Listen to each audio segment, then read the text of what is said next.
Ladies and gentlemen, you saw it first. We are live with Big 80s Donnie B and myself, one half of the Backseat Boys, Tommy Grayson. Donnie, how are you, bro? I'm excellent, TG.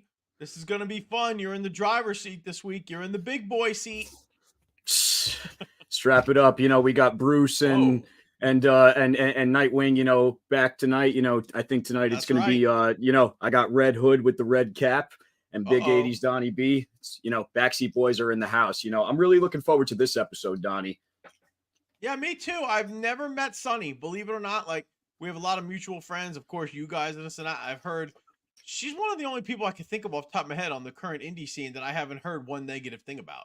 Usually somebody will submarine somebody if they find out we're doing the pod or I'm going to be talking. I'll get a message or a text from somebody. Hey, that guy's the shits. Just to let you in on this, or she's the shit. She's an asshole. Whatever. Nothing. Mm-hmm. Nothing like that, man. Nothing but praise on good old Sonny Kiss.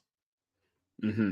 Yeah, no, Sonny is great. One of my very closest friends in the business was literally there. My first day of wrestling practice. JP always says it because it's the day before he turned 18. But the first day, at practice, we met Sonny Kiss and we met Kenny Bangle, and we've been, friends with them ever since. And there's not enough good that can be said about Sonny. We're calling this episode 12, Kiss and Tell. And for those of you who don't know Sonny Kiss, you're gonna get this is her first, up close and personal interview in I don't know how long, but this is going to be her authentically sharing her story and, really just giving us the 411 on what's going on in the concrete land of the concrete rose. So Yeah, I'm really looking forward to that personally.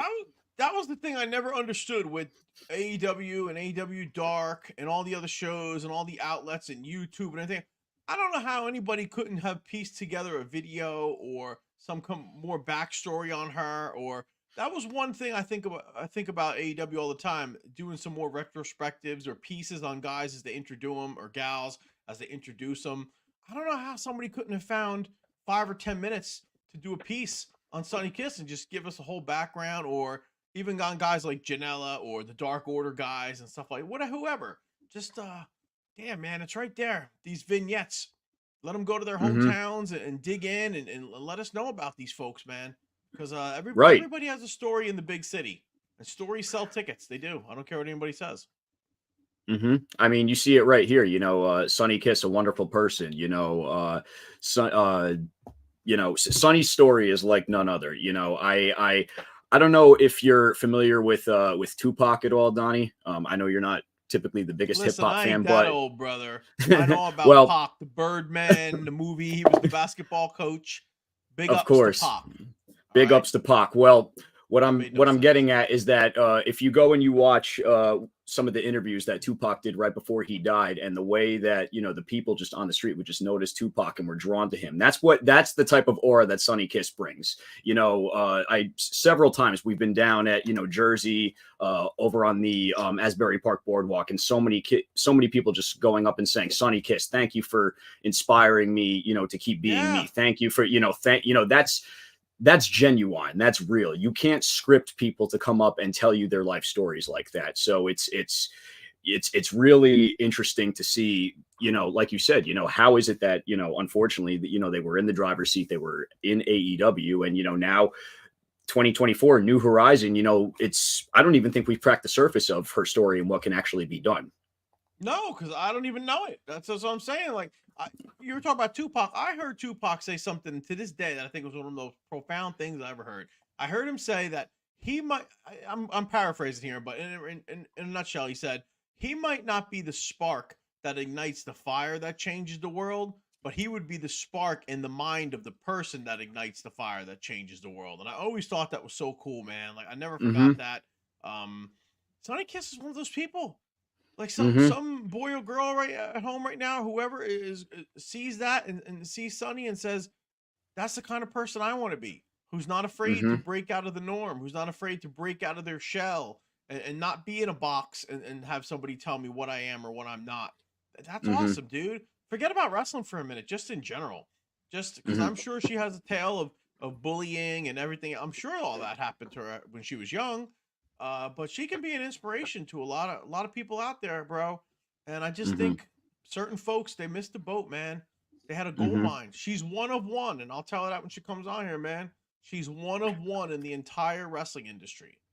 There's nobody else Absolutely. like Sonny Kiss. Nobody. It's Nobody. amazing. Yeah. That's that you hit the nail right on the coffin, Donnie. She's one of one. She's an inspiration, and exactly, the Tupac line. It all comes together. It all flows perfectly. There's something to be said about how art, whatever it be, whether it's wrestling, whether it's theater, whether it's music, there's something to be said about the way that somebody's raw talent and unique ability to connect with the crowd can inspire somebody to, just be themselves even further. In other words, just like what you said before, whether, boy, girl, somebody's going to look at Sonny Kiss on TV and say, that's my hero. That's my inspiration. You remember back when we did the show back in December last year, and I told all you guys in the locker room that you guys all had a chance that night to go out on a blank canvas and paint whatever picture you wanted. Some of you had bigger brushes than other, which meant more experience or less experience. You had different colors you were going to paint with, but everybody had the opportunity as an artist to go out there and create a picture that these people would be able to take home with them for the rest of their lives. And that's what pro wrestling is, man. It's good against evil, and at the end of the day, good triumphs. It's the simplest thing in the world. I don't know why people make it harder than it needs to be. One side you have good characters, the other have bad, and good always wins. That's the motif. That's what sold tickets since the 1800s in silent films. That's it. That's what sold tickets back in the. Well, that's what sold tickets back in the Gladiator and the Roman days. But real quick, while you're at it, Donnie, while we're talking about canvases, these guys all really showed out at SPO last time. Live Danger made their debut last time, making the save for Tommy Dreamer from the rep, fighting off the rep. Let's see what happens this time around. I'm excited to see. And, obviously Joe Clean in the match leading up to the rep and Nate Wallace. These guys, they really captured lightning in a bottle with their segment. Nobody, it wasn't promoted. It wasn't advertised. It was what we call the, the Shakespeare moment, the playwright. And Malcolm Calloway, the local firefighter, he got in and teamed with Joe Clean against the mystery team, and it was an ECW segment. It bled right into the Tommy Dreamer match, and it finished with Live Danger. So these guys will all be back. They all did really awesome. I'm really looking forward to having them back. And like you said, it's a blank canvas. None of them really did anything to warrant the fact that there's no reason they can't go and keep shooting for the stars. It's only up from here at this point with them. Absolutely. What I like about them too. They're different. Look at Joe Clean. For God's sakes, he's the Mr. Clean gimmick. I love it. That's something different, dude. And Live Danger look like a modern day Blade Runners. They look like a modern day. Hold the phone. There's actually 2 independent wrestlers who look like professional athletes. Oh my God. Hold the phone. They passed the airport test. Definitely. They do. Yeah. Holy shit. And they got big smiles on their face. I don't know anything about them, but I know they're energetic, they're young, they're happy to be there, and they're fan favorites. Just by looking at that picture right there, I could tell all that. Livewire Charlie and Danger Rossi, they're a fresh new tag team, started up here in Jersey, and they're hitting the ground running hard. They're making their rounds, doing the drives, and it's I'm really excited. And of course, my boy, we got MLJ here making his debut. The GCW broadcaster, MLJ, looking to be a part of SPO, and we're real excited to have him. I've never met Emil, but I've talked to him for years now online, and we go back and forth, and I trade. He's so inquisitive, and he's like a little sponge. He asks all the time about the stories of the 90s, like, the Star Wars movie where they said it's all true, and Han Solo said it's all true. Like, that's what I tell him about. He would have fit in. He's got like an old soul to him. He would have fit in perfect on the drives with me and Nova and Ratchet and Inferno, all of us. We would have just taken him in our car as like a come along guy, as like a young boy, and he would have been on the shows with us. Just something about that guy that I like. I love him. He's a good ring announcer too, by the way. He's a good ring announcer. He's a very good ring announcer. He knows the material. You Mm-hmm. get it? Like, he knows what the fuck he's talking about when he says, when he's in there announcing, and you can tell he's enthusiastic about it. It reminds me of what's the lady's name from W? Samantha, right? She has Mm-hmm. that same energy. Samantha Irwin, I think her name is, and Howard Mm-hmm. Finkel. They have that energy. Like, they're so excited to be there, and that conveys to the fans. When you hear him announce, you're like, oh man, this dude is so happy to be here. I love that. Rather than some Mm-hmm. schlep who's just chumming through the words and mispronouncing shit on a card. And I'm a big fan of Emil. I'm a big fan of Emil too. He's been a day one supporter of the Graysons. He's always been inquisitive in the locker room. He's always been, like you said, knowledgeable and just an Yeah. overall good dude in the locker room. Anybody that cares about wrestling and cares about the history of our business, I want on our team, and I'm Yeah. super excited to have MLJ, come along for the ride. It's going to be a good time. He's going to be announcing over at SPO the boss battles. It's going to be a good time for that one. And making his debut, we got the Burlington City Batman live and in effect. He's going to be in the house. So hopefully we'll see what happens when he gets there. And then real quick, I just wanted to update our fans. Obviously, yours truly, first ever SPO tag team champion, along with my brother JP. We're putting it all on the line in an old school fatal four-way scramble tag team match against the Rep, SCK, the Silk City Kings, and Golden Era. So, Donnie, we got this quick little video that our buddy Corazon made that we're going to show real quick. And then I think we're going to get our guest. But real quick, check this out, everyone. This is Corazon did this video himself. Breaking, diggity dog.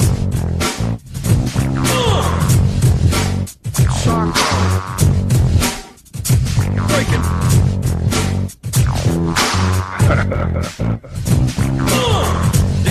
Diggity dog.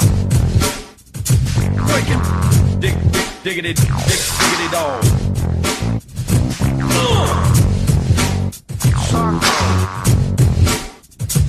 Breaking.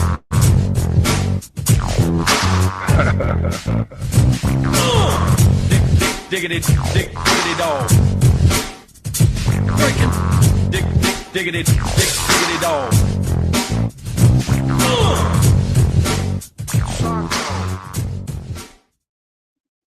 Awesome. Diggity. Whoop. Sorry about that. Technical difficulties. But yeah, that was made by our own Corazon, one half of the mystery team. He will be live in effect at the boss battles. And speaking of the boss battles, we have a very special guest joining the stream right now, the Concrete Rose herself. That you were gonna just put me on the screen like that. See, I'm all looking at myself and just checking myself out. I'm sorry. This is my first time handling the behind the scenes stuff. I'm still getting used to everything. Just thrusted me on there, just like might be his last time too. I think so. But anyway, we got Sonny Kiss live in effect. The Concrete Rose herself making her debut at the boss battles. How you doing tonight? Hello there. I'm chilling. Yes, it's an honor to meet you, Sonny. I've been a big fan for a long time. Thank you very much. Thank you. You're welcome. I loved everything you've done. I loved all the stuff you did with Janela back then. I'm a big fan of Janela. I've known him since he was a kid, but your stuff is great. I think you were fantastic. Thanks so much. Thank you. You're welcome. Kenny Thompson giving a shout out from Alaska. Saw Sonny Kiss out in Alaska. That's awesome. Yeah. Can't wait to go back. I love it there. So beautiful. I love Alaska. It's a great place to be, great wrestling environment. I never thought anybody would go back there. Honestly, we did in the late 90s. We went out there with Steven DeAngelis, the old ECW ring announcer, and he brought us all out there. Kazarian was there. Chris Daniels was there. We were all there. Low Key, me, Nova, the backseats, Trent and Johnny, everybody, man. And when we did those shows, I never thought anybody would go back. And then Kevin's been actually able to cultivate something out there that I think is pretty cool. And the matches are cool, the paydays are cool, but the memories you guys will have from those trips, that's what you'll keep with you forever. And I tell these guys, there was one time we had done a few shows in Trinidad and Tobago on a Wednesday night. on a Wednesday, we were swimming in the ocean of Trinidad and Tobago, and 24 hours later, I was throwing snowballs at a 2-story window at Chris Daniels in Alaska. That's a true story. We all were. So it just goes to show you, wrestling is crazy, man. There's nothing like it. Mhm. That's so awesome. So what have you been up to, Sonny? Ooh, that's a loaded question. What have I been up to? You look like you're in great shape, by the way. You're always in shape. That's one thing about you. I never ever saw you on TV out of shape. Yeah, I mean, you're in phenomenal. You're better shape than 90% of the indie guys. But even on That's a AEW fact. on TV, I never saw you out of shape. Never take a week off. You always. That was the thing, because you didn't know when you were going to be called for TV. Obviously, it could be any time. But you always stayed ready so you didn't have to get ready. I think that's a valuable lesson. Yeah, I mean, I tried my best. And then also having a pretty decent genetics, I'll say. You know, my parents are. No, I'm just kidding. But no, seriously, I tried my best to stay physical, whether it's dancing or whether it's yoga, whether it's strength training, whether it's, you know, anything, Pilates. Like I like to you know, dabble in everything. I've never been a person that just kind of been okay with not doing anything. Like I'm always doing something. And you know, my routine works for me. So yeah. No, that's great. I mean, Mhm. some of the guys in AEW, like you, were in phenomenal shape. Obviously, Billy Gunn, Frankie Kazarian still looks like he's 25 years old. There's so many of you guys that were there. I was always so impressed with that. There was a core group of people that were always in shape and ready to go and could work at the drop of a hat, man. And that separates the professionals from the non-professionals. Like I said, I loved everything you did there. It was fantastic.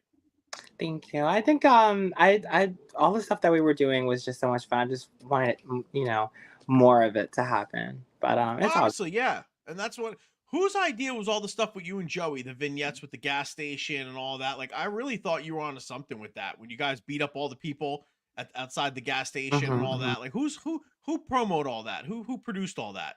So it was a composite of several individuals. So the idea to team Cody and I. Oh, sorry, I just revealed the whole secret. So it was Cody's idea to team us together. Joey and I have always been cool for years. Like we've always had a nice rapport with each other. And then we're both from Jersey, obviously. You know, Jersey represent. You know, and then the vignettes that we were going to do because we had a lot more planned, but Yeah, nothing really came to fruition. But the dialogue within the vignettes were mostly just Joey and I kind of, you know, saying, I'm going to say this and you say that and I'm going to say that. And then Steve, he works with DDP Yoga. He was there kind of directing and doing all that stuff. But Cody paid for that out of his own pocket, actually, too. Wow, man. So many stories about Cody doing stuff like that he never put himself over for any of it. You don't really hear about it. It's all the stuff in the shadows. That's so awesome, dude. I'm such a fan of that. Like Steinbrenner said, if more than 2 people know about something, it's not charitable. I love that philosophy, and that's the stuff I've always heard about Cody. That's so cool, man. And they had it, man. Like I've told these guys, you are one of one. And that's what makes you special. You're the only person like you in the wrestling business. You're it. You're one of one, Sonny Kiss. I can't get simpler than that. And I don't know for the life of me how somebody couldn't fucking figure out how to make millions of dollars with you on their television show. I used to look at the TV on Wednesday night and go, what the shit? And I know all those guys there, like Pat and Sanjay Dutt. I've been friends with for a million years and all those guys. And I'm just like, Christ almighty, how do they not figure out how to make fucking money with Sonny Kiss? Like, I don't get it. That is the mystery question. Yeah. That is the mystery answer that we're all looking for. Yeah, I never heard of you having heat or anything, like all that dumb shit, like wrestler heat. Never.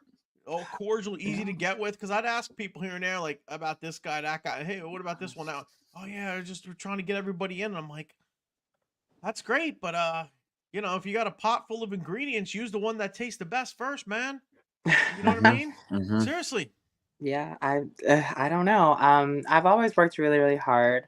I trained every week. I still do. I worked my ass off, and a lot of times people think like, oh, like Sonny, you're just there doing nothing. You're just taking their money. You're spending their money. No, I was not. And anyone who knows me knows that I worked my ass off, like, and I still do. Mhm. Like, I never was a person that was just okay with playing second fiddle. I just wanted to be Nope. more involved, and Yeah. that's really what it was. But I don't want to be one of those people also too, like, that complains and makes No. excuses, because there's no reason for that. I No. didn't do any of that. I just, it is what it is. I can only give a certain amount, and it's not up to me. So I just do what I have to No. do. I stay out of trouble, but sometimes that's not enough. Sometimes, it's just a matter of the right timing. Because, like you said, I don't really. I've always got along with my coworkers. I never had problems with anyone at AEW. I still love a lot of them to this day, and we still talk. But Absolutely. yeah, Who were some of your favorite agents and people to work with at AEW while you were there? That's so hard because I love all of them for different reasons, and all Mhm. of them have helped me out in different ways. Like, I always loved QT because he was a straight shooter and he was very honest Mhm. with. Jerry was always great. Billy was Mhm. always great. Jerry Lynn. Yeah, Jerry I was always love Jerry worked Lynn. He was with. one of my Jerry Lynn favorites. is great. Love Um, that man. yeah, they were all fantastic in their own different ways. And then obviously, like, Dustin was our trainer. Dustin was a trainer for all the women. So we would go there early. We would go there hours early to train with Dustin before they started to get doors open and all that stuff and get everything prepared for the show. We always trained with Dustin. Like I said, the grinding never stopped. Like, when I was on the road, 9 times out of 10, guess what? I was getting my ass up early. I had my coffee or whatever, or my energy drink or Mhm. whatever, and I was heading right to the arena to go train. Like, it was always, Mhm. yeah, it was work. It was always work. Mhm. Mhm. Hey, listen, you'll get to the point where you'll be. I always tell people in this situation, look at Drew Galloway or McIntyre. He went Hmm. away, and then he got so big that he was undeniable, and they had a major company had to take him back. So that's exactly what's going. I guarantee that's what's going to happen to you. You're too damn good and too exquisite and too picturesque and everything else, and just you're like I said, you're one of one. So somebody is gonna got a goddamn clunk on the head and wake up and go, "Holy shit, the Concrete Rose, one of one. She's right there, and this is how we can do it. Let's bring her in. This is what we have planned." And then I'm telling you, it's gonna happen. There's no way it can't. I don't know. I don't know. Yeah, So I think it will. I always say, like, I knew, like, my life was gonna be a little bit, like, have its challenges, just based on obvious reasons. But it is what it is. Like, Yep. I'll get in where I fit in, and that's all. Like, I'm not gonna, complain about anything. I'm not gonna play the victim card. It is what it is. Like, Yep. we'll see You'll what get happens. there. Yeah. I saw your stuff on TNA. There's some Mhm. appearances there. Tommy Dreamer put you over like $1,000,000. I've known Tommy since Mhm. 1995. We're like he's one of my best friends in the world. I was at his wedding, his parents' funeral. He came to my dad's funeral. So I mean, Yeah. my connection with Dreamer goes very deep, and he put you over like $1,000,000. So if you get Mhm. Dreamer stamp of approval privately to somebody, that's a big deal. I love Uh, Tommy. Tommy is Love a Tommy. big supporter. Yeah. No, for sure. Tommy's one of the unsung heroes of the business. When the big book is Mhm. finally written in the human race's history, there Mhm. should be a big star next to his name for having Mhm. done more for people in professional wrestling that nobody knows about. He's the only Mhm. reason ECW even lasted the last 2 years that it did. A lot of people don't even know that. It's true. Mhm. My brother was Mhm. there. So I mean, I love Tommy. I'd like to see you. Hopefully you do more on TNA, man. That'd be cool. And anywhere else you can go. The more exposure you get, the better it is for everybody. Because like you can work like a motherfucker, and you got a great story, and it just needs to be told. Somebody needs to put it out there. I agree. Yeah. Yep. And in due time. And I'm not, because Yeah. that's pro wrestling. Like, you can, this business takes your mind through such a mental gymnastic, Oh just yeah. total mental gymnastics. And it can be really, really tough sometimes. And a lot of the last 6 months, I'm not gonna lie, mentally I've not been the best. Um, but I had to, take a step back and just say, hey, like, there's so many people out there that had, a lot of success, and then, everything went cold and all the lights just turned out, and then just life happens that way sometimes. But it's not the end. You can always get yourself back there. And sometimes, like I said, it's timing. Timing is everything. And you know, it maybe that time wasn't the proper time. But I'm gonna keep working. I've thought about it a few times. I'm like, like, do I want to take a step back from pro wrestling? Do I want to, like, you know, focus on different things? But I did my first seminar, and just the conversations that I was having with all the kids and everyone, the students that were at that school, and they made me feel like, okay, I have a purpose again. Like, as it was like, you know, a lot of times it's just, you kind of think like, what's my purpose? What am I doing here? And even when I told them, I was like, find your who, find your why, find your what, find your reason. You know, not even just like why you're in wrestling. Like, when you are wrestling, find your reason for your character, what you're doing in the ring, all that stuff. Like, if you constantly keep that in your mind and you know it, and you really, really like think about all those things, like you'll be good. You'll be a great wrestler. You'll be a fantastic wrestler. And also too, it'll help you maintain your your mental in this business. Because like I said, this business will take you on a crazy ass ride. Oh Like yeah. mental. Yeah, and it's oof, Lord. Sonny, I've actually said to these guys, I think you might even have a bigger purpose in this world rather than just pro wrestling. I think Mhm, there's a lot of young girls and boys out there who might be a little confused and not know what what their deal is and all that. Like you figured it all out, and they can look at you as a beacon of hope and say, "Oh yeah. my God!" Like because growing up, I'm sure you had trials and tribulations, and it wasn't easy Mhm, for you. And if you can mhm, be that light, you can be that guiding light or something, maybe motivational speaking or something. There's some kid out there who's going through probably all the same thoughts and stuff that you had growing up that you mhm, could actually play a huge influence on if they would just give you the platform. That was one of the things I thought AEW, for as inclusive they were, I said, holy shit, you have this beacon of hope right in front of you, this bullhorn mhm. that can get out there and say, like, follow me. Like, it's okay to go through the darkness. You guys will get to the end of the tunnel and get into the light. I did it. So it was right. Like, I think you might even think about something like that, some more motivational speaking, because I think you have a higher calling. I really do.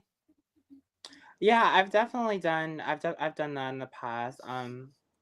And I have other gigs doing that in the future. So there's Good. definitely something there with that. Yeah, I see myself doing several different things. Like, I have so many other talents, and yeah, from singing, songwriting, and performing. Like, I have all that stuff. So in due time, and I definitely want to do some acting. I want to do some voice acting. I want to do a lot of different Yeah. things. Mhm. Do it all. Sonny, Sonny, you were, if I'm not mistaken, you were once actually like in talks with cheerleading for the NFL, if I'm not mistaken, correct? Yeah, so I did some auditions. I did the Ravens prep camp, and I did a Jets audition. Oh wow. I think, but like I said, I'm doing a lot of this stuff before the times have changed. Right, So, right, right. I think it's Well, a the lot reason different. I ask it, no, the reason I ask is just because, you are like you have a very eclectic sense of interest, like you Mhm, enjoy all of the things that you said, you love going to concerts, you have the mhm, super athletic background. So I think what Donnie's saying, I think that Sonny Kiss moving forward can be bigger than just pro wrestling. I want to see Sonny Kiss, Absolutely. I want to see Sonny Kiss on, morning talk shows. I want to see Sonny Kiss, yeah. doing, on the walkway, like that type of, like that's the type of thing that like Sonny Kiss could be up there with like The Rock of like, like Hollywood, like franchises. No, Yeah. true. 100%. Real spit. Mhm, Yep. No, I think all you guys, all you young indie talent out there, whatever kind of skills you can cultivate on the side to make yourself more marketable or more desirable to a company, whether it be an entertainment mhm, aspect or pro wrestling, whatever it is, do it. Don't just rely on pro wrestling. Create other streams of revenue and sources of revenue and just mhm. outlets for creativity, all that, man. Uh, I think it's awesome. Oh yeah, there you go, Sonny, Yeah. taking the title. We've definitely got to talk about that. What are your feelings right off the? I gotta ask you because when Kashmir told Right. me that the first title defense, I've known Homicide since literally the Mhm, week he got in mhm. the business. But when he told me the match, I went, huh? And then I went, wow, that is incredible because you literally have two opposite ends of the spectrum. And he's not a huge promo guy. He doesn't really like talking. But if you do a couple promos back and forth, man, I said to him, it could be awesome, dude. You guys really could cook something really good there. What are your thoughts on that? Have you ever worked with him? I've done a myriad of shows with D. I haven't. Sorry, homicide. I haven't wrestled him, but I am so excited. This is something that a lot of people probably didn't know that they wanted. Yeah, me included. But yeah, no, I think it's going to be absolutely amazing. He's someone that I look at highly. Someone that I greatly respect. Someone that always shows me love when he sees me. He's always be like, "Baby girl, when you go on heel?" It's so funny. I know, right? You might have to on the 18th. I don't know. I mean, Homicide, he took Johnny out, and Johnny said straight up, "I'll see you in the parking lot." So, you don't know necessarily what you're walking into as far as what Homicide's mental is at. So with that being said, those words, they might come back to bite him. You might have to pull a heel turn on him. Yeah, I could see it. And that's what I told Johnny. I said, obviously, Sonny could be a huge face, but I said the real trick would be if she ever went heel. Because so I did go heel with AEW. Not as much as I wanted. I was thinking, here is 70s Pam Grier, like yes. Like that's what I was envisioning because it's right there. No one's ever done it. I'm like, this is what I see, like baddest bitch on the block, like like that's what I was thinking, man. Like that's Jackie Brown, funny. Right there. I saw it, man. I was like, this is it. You the mean outfits Foxy and Brown? Everything else. Yeah, it would have been awesome. Yeah. Jackie Brown. That's a good movie. Coffee. Yeah, Jackie Brown, Pam Grier, yeah. Jackie Brown is that's the Quentin Tarantino movie, but yeah. It's right there, man. No, just something I love Pam Grier. I'm a huge Pam Grier fan. I actually was just watching. I can see it. I love her. She's like a goddess to me. Like I fucking love her. Yeah, so that would be cool. Like a blaxploitation is a little. Yeah, when the time comes, Sonny, I'm telling you. Because I know what you mean. The shit that's going to get over in the business for the next 10, 15 years is shit that you can't, guys can't all keep doing the same stuff. So somebody has to think outside the box. Like, look at Orange Cassidy. If you looked at Orange 5-6 years ago, you would have said, this is a fucking joke. This is never going to get over. And it did, because it was so different that people had to put it over. Danhausen, stuff like that. Those guys, the Outrunners, just stuff that's different, man. Like, I love it. Hook. There you go. Janela. I think it was so easy for me to like kind of come into pro wrestling in that sense, because I think that's kind of like the gift and the curse of it is like, what is this act? I have not seen something like this before. Oh my God, this is so different. What is this? And then it's also like, that's the good news, but that's also the bad news. Oh my God, what is this? I have never Nobody seen knew before. what to do with it. Yep. I'm feeling some ways, like good and bad. So it's like, a lot of it is like, it's new and it's fresh. And that's why I never really had to like create some sort of inauthentic persona, which I have though. Like if you've watched my career over the years, when I was coming into pro wrestling, I was this bubbly cheerleader, that was just athletic. And then I became the Lucha Underground, Lucha-licious, Exo-licious, and then came, with AEW, I came back and I kind of had that persona of, me starting out again, like the whole genesis of who Sonny Kiss really is. Then I became the beautiful badass with Joey Janela and, the bad babe, and, it's been a whole evolution of different characters with it. And they've always stayed true to who I am, but yes, I just kind of added a little spice, a little sprinkle here and there, but. Yeah, who knows what the next chapter is. I think right now I have just been kind of finding my way back to me, because that's awesome. When you're feeling like you're on top of the world with a wrestling promotion, and then you're no longer there, you have to kind of question, who you are again. And it's like, obviously you think of these different things. You're like, oh my God, am I good enough? Am I talented enough? Like, did this not happen because I don't have talent, or because I'm just not likable? Or like, you start thinking all these things, and yes, these things sounds crazy, But that's just how you feel in that moment. You start to kind of second guess who you truly are. And so a lot of the last 6 months or so has been me getting back to what got me to the dance in the first place. I'm so glad you said that. It's this is so Mhm. refreshing, and I hope all the young indie talent out there realizes that part of any journey getting to the mountaintop is coming back down the other side of that mountain. And And you will. And you you will, you will. You absolutely absolutely life. will. And And I don't know this how goes for old you are. anybody. I'm 51 years old, and I can tell you, you're in your life, both your lives, even outside of wrestling, when it's over, life is going to be one mountain after another. You get to the top, and then you go back down. There's another one in Yeah. front of you. That's what it is. It's And that's what waves. every facet in life too, because like you have that, like a lot of these things are just you're just gonna go through hard times. That's just how life is. You Yeah. find you have your first love. That's probably not gonna be your last, and it's a scary thing to think about. You have this amazing career job. That might not be your final destination either. That might not be it. People go from one company to another all the time in real life and pro wrestling, etc. So you just have to kind of be strong enough to really like okay, I'm gonna be real because I'm a human being, and I'm gonna sob for now, but I need to understand that there's a bigger destination for me out there. And yeah, I think that Absolutely. that's truly what it is, what life is about, is understanding that there's a lot of bigger things out there for us. And even though this situation may get you to the point of like, what is my life even? Like, I'll be honest, right after I left AEW, there was times where I couldn't even get out of bed. Like, there was times where I was like, I'm not working out, I'm not doing anything, I don't feel it. I didn't feel attractive. I didn't feel like nothing was just working. I didn't feel like I had talent. I felt so worthless. But like I said, like you sometimes you just gotta be like, okay, I had my moment. Now I gotta pick myself back up. And yeah, you just kind of learn to kind of reinvent yourself, like kind of get creative again. Sometimes you have to go back to the drawing board, get creative again. When So I good go to hear when I go to this. train, I find new ways to get into different types of movements, and find a new approach to different things. That's all.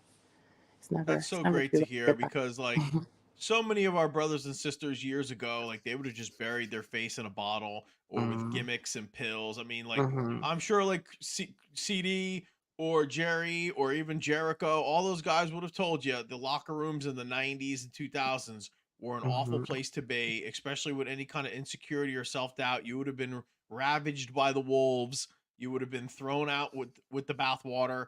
It was not a good place to be, and that's why a lot of the brothers did what they did back then. That's why they're not no longer here, because they didn't know how mhm, to deal with any trauma or mental health mhm. and all that. They didn't. That was all not spoken about. You were bullied. You were beaten. There's a guy, I won't mention his name, but there's a manager in AEW I know very well who was tormented, and he was forced to dress in the goddamn phone booths at WWF TVs. Aw, thank you And on too. his rental car, they used to put toothpicks in his locks, stuff like that, of his rental Mm, car, shit like Mhm. that. I mean, the mm, stuff they did back then was terrible. But I'm Yeah. so mm. glad you came out of the funk and you're so much better for it. And I'm telling you, sky's the limit. You will get back to the mountaintop. You absolutely will. I know you will. Thanks. I appreciate that. You got it. Tommy Grayson, what else we got for the 18th before we let Sonny get Well, out of here?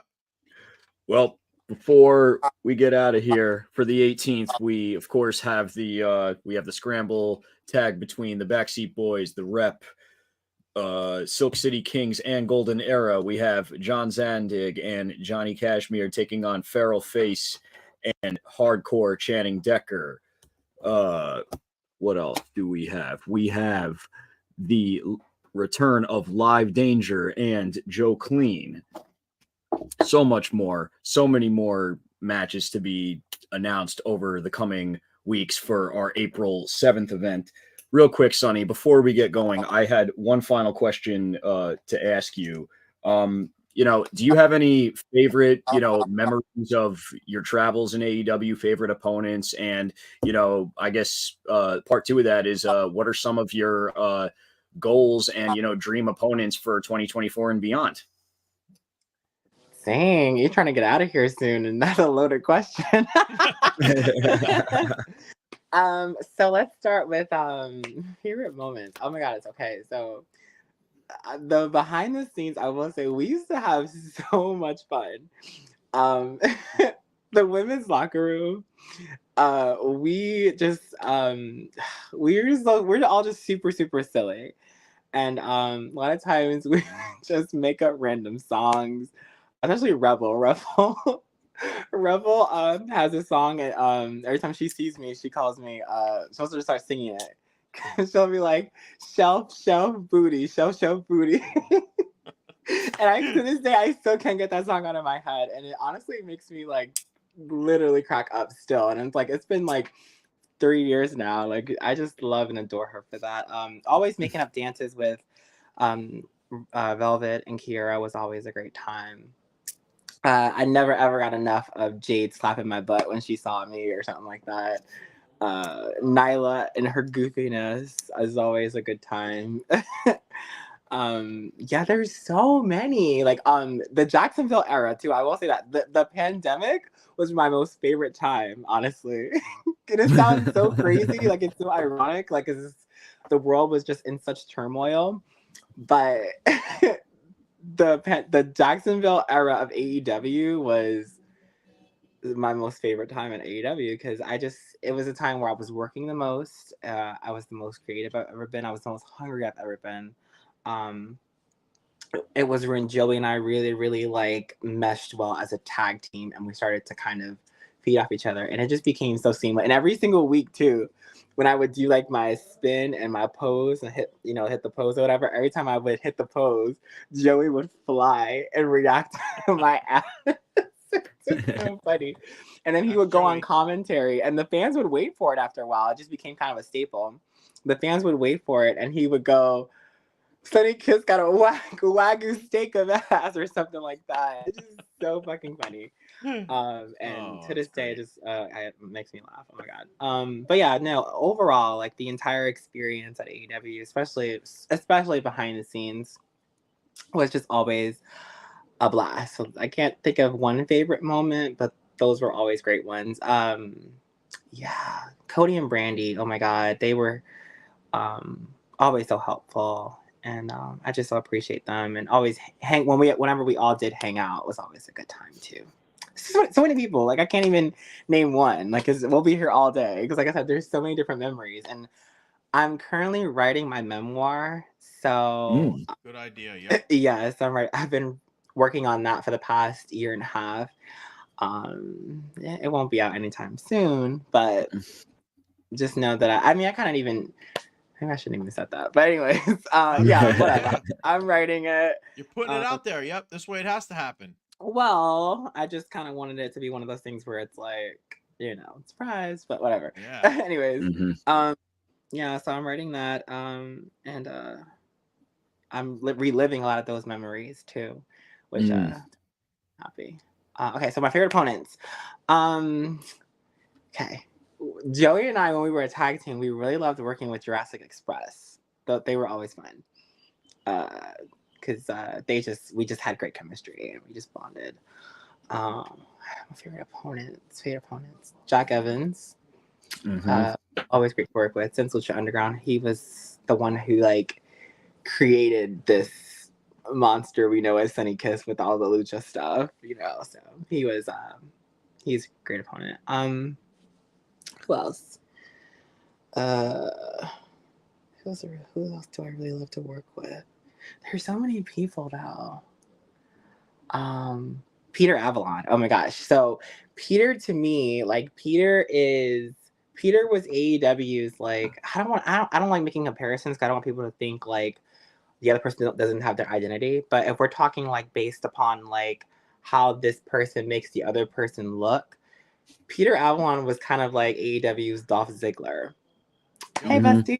My bestie Kenny's here. But yeah, I agree totally. Well, Peter Avalon was definitely like AEW's, Dolph Ziggler in the sense that he would make us look so good. Like any moves that he would sell for us, he just made us like $1 million. And so I would say he's definitely very underrated. I thought when he did the librarian thing, I thought, here it is, man. Just do a gimmick where he was a librarian and a rich old widow came in and she died and he inherited all her money. He met her at the library. So I was like, there it is. There's the gimmick, man. It would have been so cool. He can work. I thought he was great. I still think he's great. Yeah. He's a lot of awesome. guys like that in a lot of guys like that in AEW. Yeah. So many Yeah. talented folks. It was a crazy talented roster. Like you couldn't like we were all on each other's, like we were all trying to match each other's energy as far as like our in-ring talent. We were all trying to be on the same page. We were all trying to, have great matches and just have a lot of fun. So you can't look at one person over another. It was always like everybody worked their asses off at AEW. So Sonny, I did hear you that's why it mention was so Jade. hard to find. I'm sorry. Yeah, I was gonna say I did hear you mention Jade earlier. Are you surprised at how quickly she's risen through the ranks? And do you expect huge things for her in the WWE? No, I'm not surprised at her success because she's worked her ass off for it. And I do expect huge things for her in WWE. I think that she is much like me, a once in a lifetime kind of individual. Absolutely. And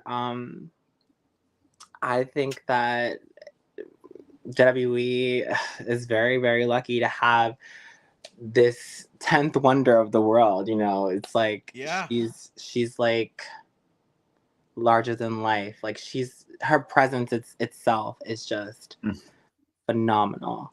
And being that she's there now, she's going to be working with different kind of women, because a lot of the women at AEW definitely helped her. They sold for her, they made her look good. And this is a different crop of women as well, and they have an amazing training system over there. So I just see like her and Bianca and her and Bailey and her Becky, like all these having these incredible matches. So and I can't wait for the world to see that. It's gonna be really cool.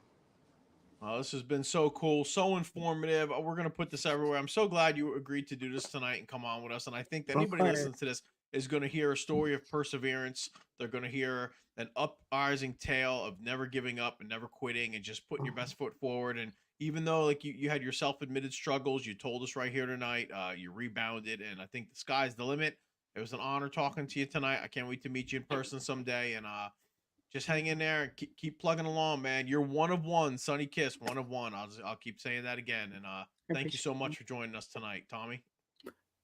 Thank you so much, Donnie. I mean, you said it best. Once in a lifetime individual, once in a lifetime talent. Sonny Kiss taking on Homicide with Skills the Great for the SPO Championship at Boss Battles, February 18th. Get your tickets now. Running down the card one more time for your mind. The debut of Pat Dynamite Open Challenge. We got the Scramble Fatal 4-Way Tag Team. Our belts are on the line. PWU Retro Showcase match. Lucky 13 versus Big Boofa. Ayo. 2 out of 3 doors match where every door smashed a retro video arcade machine will be donated. The Killdozer Matt Tremont taking on Wrecking Ball Legursky, NWA, King Kong vs. Godzilla, Rampage in action. I'm looking forward to that one. We got Rebecca J. Scott versus Christina Marie, the return match for the SPO Women's Championship. Previously stated, Sonny Kiss versus Homicide, Skills the Great, and of course, the two Johns, Worlds Collide, Zandig and Kashmir teaming up. Who would have thought? Versus Decker and Face with Skills, of course. Get your tickets now. I'm Tommy Grayson, one half of the Backseat Boys. Donnie B, Big 80s. Sonny Kiss, Concrete Rose. This has been Kiss and Tell SPOcast Live. We out.